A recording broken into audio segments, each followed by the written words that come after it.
అందరికీ నమస్కారం. నా పేరు డాక్టర్ మానస నెల్లుట్ల. నేను మైత్రిశ్రీ ఫర్టిలిటీ సెంటర్లో గైనకాలజిస్ట్గా వర్క్ చేస్తున్నాను.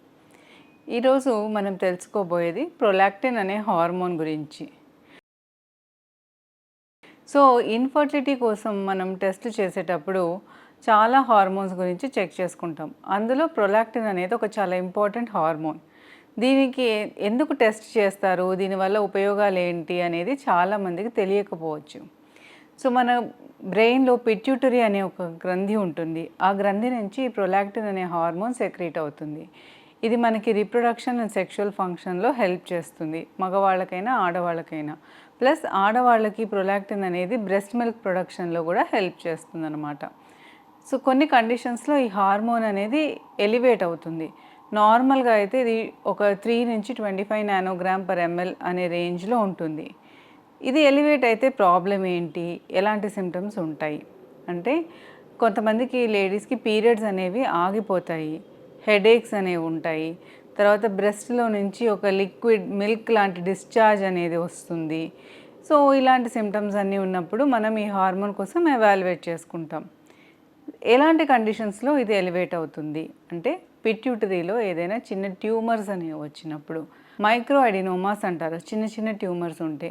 పెద్ద పెద్ద ట్యూమర్స్ ఉంటే మ్యాక్రో అడినోమాస్ అంటారు. అలా కాకుండా బ్రెస్ట్ ఫీడింగ్ అండ్ డెలివరీ తర్వాత అయితే న్యాచురల్లీ ఎలివేటెడ్ ఉంటాయి.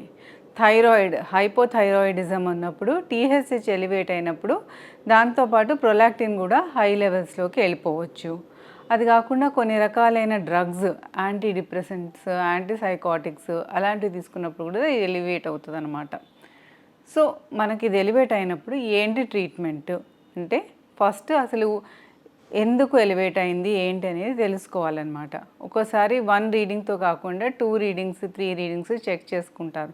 చేసుకున్న తర్వాత పేషెంట్స్కి హెడేక్ లాంటి సిమ్టమ్స్ ఏమైనా రిపీటెడ్గా ఉంటే బ్రెయిన్ ఎంఆర్ఐ అనేది తీస్తారు.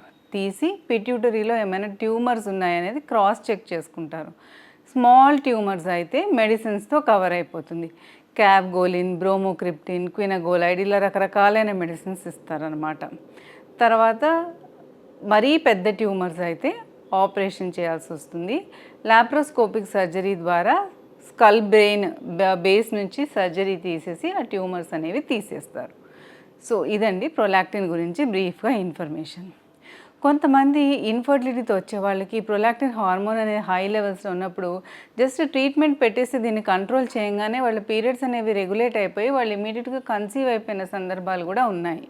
సో ఈ హార్మోన్ గురించి తెలుసుకోవడం, దీనికి రెగ్యులర్గా మెడికేషన్స్ తీసుకోవడం అనేది చాలా important. So I hope this information is useful to you. Thank you. నమస్తే.